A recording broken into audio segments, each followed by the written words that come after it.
saya ingin ngasih tahu bahwa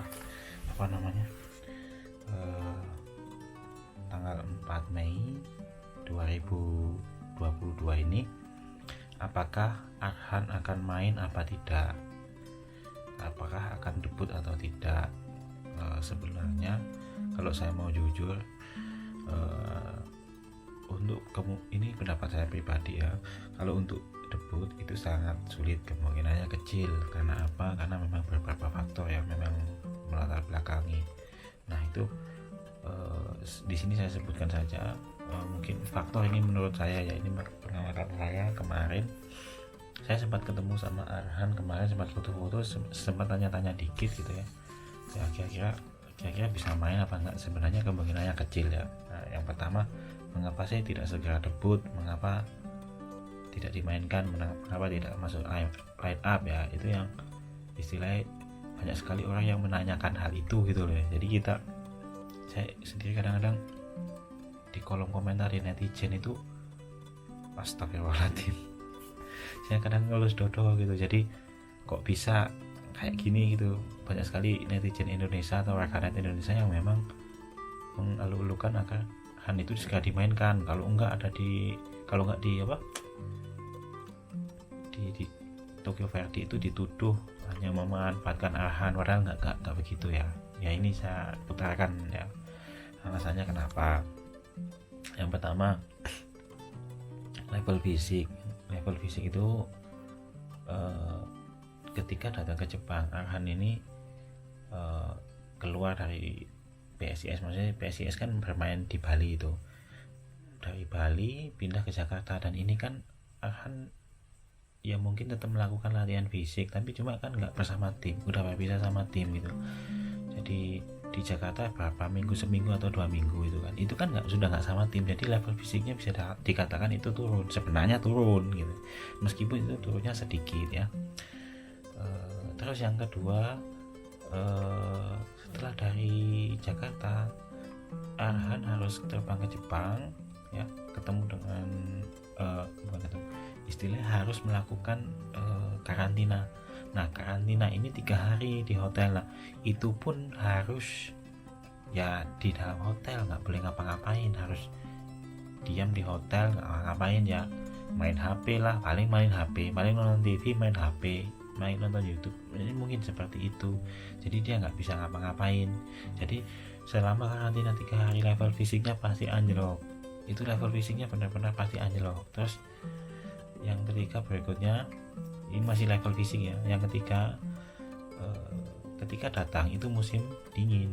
Wah musim dingin ya, jujur aja orang yang baru pertama kali ke Jepang masuk musim dingin itu kaget loh dibandingkan dengan Indonesia.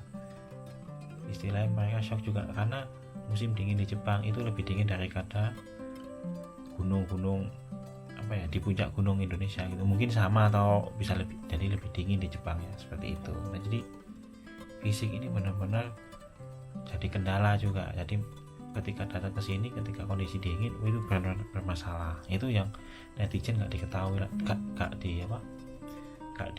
dipahami gitu loh. Padahal level fisik itu sebenarnya sangat berpengaruh dengan penampilan.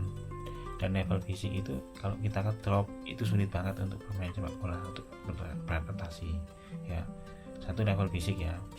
Terus yang kedua masuk masalah adaptasi.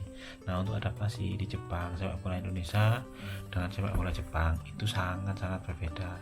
Kita Indonesia ini di bawah, Jepang ini di atas, 2 level di atas kita. Kalau memang misalnya dari Indonesia menuju Jepang itu sebenarnya sangat sulit teman-teman.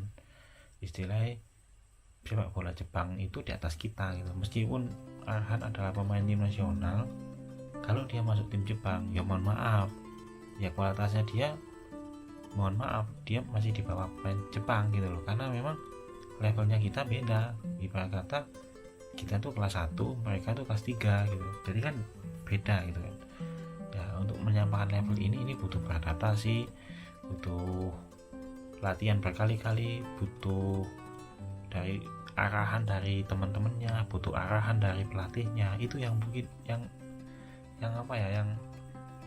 yang nggak dipahami netizen bahwa sepak bola Jepang ini benar-benar jauh berbeda. Kenapa saya sepak bola Jepang tahu? Karena di Osaka saya 5 tahun. 5 tahun saya belajar mengenai, kalau di Osaka ya 5 tahun, 4 tahun yang lalu saya 5 tahun di Osaka. Mulai 2012 saya udah hampir 10 tahun di sini. Nah, itu sepak bola Gamba Osaka saya paham betul. Kalau Gamba Osaka saya paham betul gimana levelnya pembinaannya, gimana marketingnya, gimana mencetak pemain muda, gimana program-program akademinya, gimana program sekolah sepak bola, pemain bintang, istilahnya kayak penjualan, merchandise, semuanya kalau Gamba Osaka saya paham.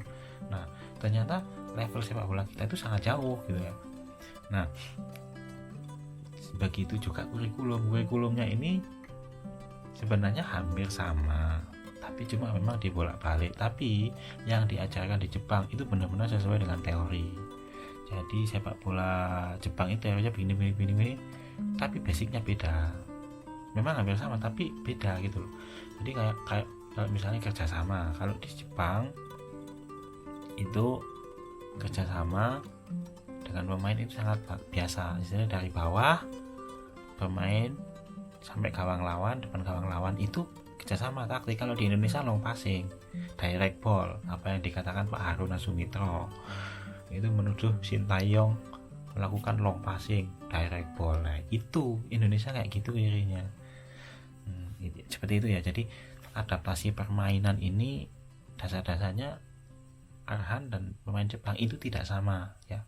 Tidak sama, ini harus diadaptasikan. Jadi kalau di depan gawang ada peluang gol 80% pun kadangkala pemain Jepang itu 90% pemain Jepang itu tidak langsung shooting dikasihkan ke temennya, itu sudah mulai dari akademi, udah seperti itu. Saya sering nonton dulu, ada di video yang lama sih, itu seperti itu. Nah, kalau Indonesia peluang di depan gawang itu cuma 20% gol, biasanya di shooting langsung, dan shootingnya pasti naik ke atas. Nah, nyuting siapa itu nggak tahu saya. Itu pasti seperti itu, teman.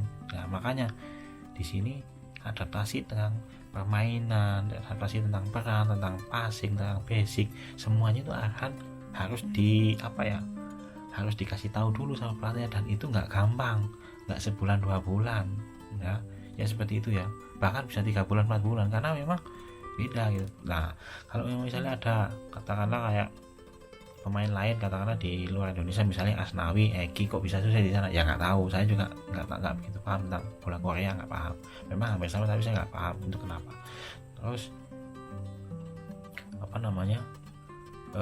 kenapa ada pemain Thailand Theraton Bumratan bisa sukses di J-Liga J1, bahkan dia 4 tahun di J-Liga kalau nggak salah ya, 2018, 2019, 2020, 2021 ya, 4 tahun ya. Theraton Bumratan ini selalu main 30 kali per tahun, 30 kalian, 31 sampai 34 kali per tahun. Kenapa dia bisa sukses? Karena sepak bola Thailand dengan sepak bola Indonesia levelnya hanya beda 1 tingkat. Kalau kita beda 2 tingkat itu ya, itu yang membedakan ya.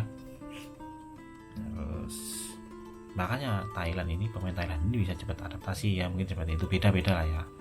Nah, itu masalah adaptasi itu sangat butuh waktu yang lama ya. Ini mohon dipahami oleh netizen yang maha lucu. Yang ketiga, ini masalah musim panas. Nah, di Jepang itu dapat musim akan datang ke sini musim dingin. Terus sekarang lagi masuk musim semi, dan ya bentar lagi, 2 bulan lagi ya, sekarang udah bulan lagi lah musim panas. Teori pun sekarang pun sudah panas gitu, sudah mulai panas, waduh ini gila panasnya. Meskipun ini bulan 4, saya kemarin nonton sepak bola tanggal 9 April itu HP saya sempat hang selama 15 menit karena ya HP Cina lah ya. Nah, itu karena memang saking panasnya. Saya nonton di backstand itu istilahnya. Jadi di situ kena sinar matahari full selama 90 menit. Saya di situ malah nggak 90 menit. Saya malah bahkan bisa jadi 180 menit saya di situ. Hampir 2 jam saya di backstand itu ya, sambil nunggu pertandingan. 1 jam sebelum pertandingan saya selalu datang ke situ gitu, sambil bikin video gitu kan. Saya nonton gitu, saya panas, HP saya sampai hang selama 15 menit gitu. Nah, seperti musim panas ini yang jadi masalah adalah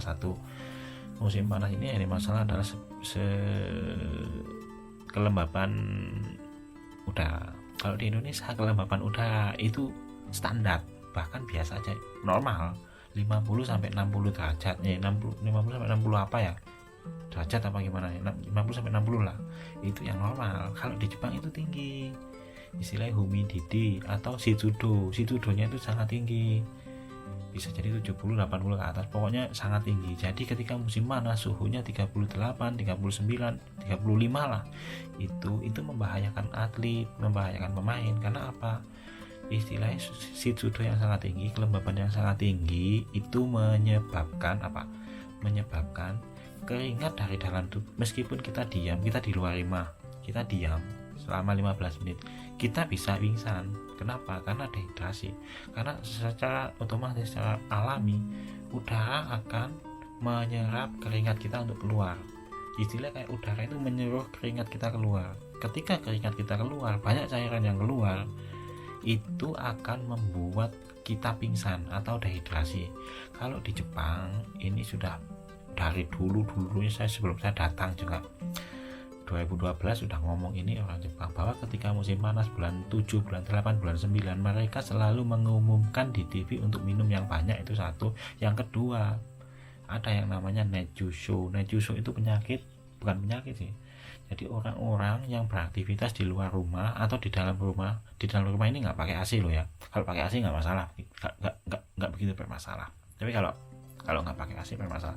Ini orang-orang yang aktivitas di luar tanpa pendingin di luar rumah, itu bisa kena Nejusho. Nejusho itu dehidrasi plus kepanasan tubuhnya. Jadi dia mengalami pengeluaran keringat yang berlebihan, akhirnya dalam tubuhnya nggak ada cairan, akhirnya dia pingsan. Dan itu setiap tahun ada ratusan orang dan beberapa puluhan yang meninggal. Itu tiap tahun pasti ada, mulai 2012 sampai 2022 ini pasti ada. Sebenarnya mulai tahun 90-an juga sudah ada, tapi cuma saya datang di sini 2012 sampai hari ini tuh tiap tahun begitu beritanya kalau musim panas ya. Itu mohon dipahami oleh netizen. Nah, terus kendalanya kan juga begini, istilah minuman cairan itu juga sangat penting ya. Kita harus paham bahwa musim panas ini juga seperti itu. Jadi kalau kemungkinan dia main itu sangat kecil atau tidak tahu saya, tapi cuma kondisinya seperti itu ya. Terus apalagi ya selain panas, udah kayaknya ya, mungkin itu aja. Jadi buat netizen di Indonesia, istilahnya mohon dipahami bahwa Pratama Arhan itu nggak bisa segera debut karena beberapa faktor itu tadi ya. Ya mungkin gitu aja video saya kali ini, takut kepanjangan. Saya akhiri, assalamualaikum warahmatullahi wabarakatuh.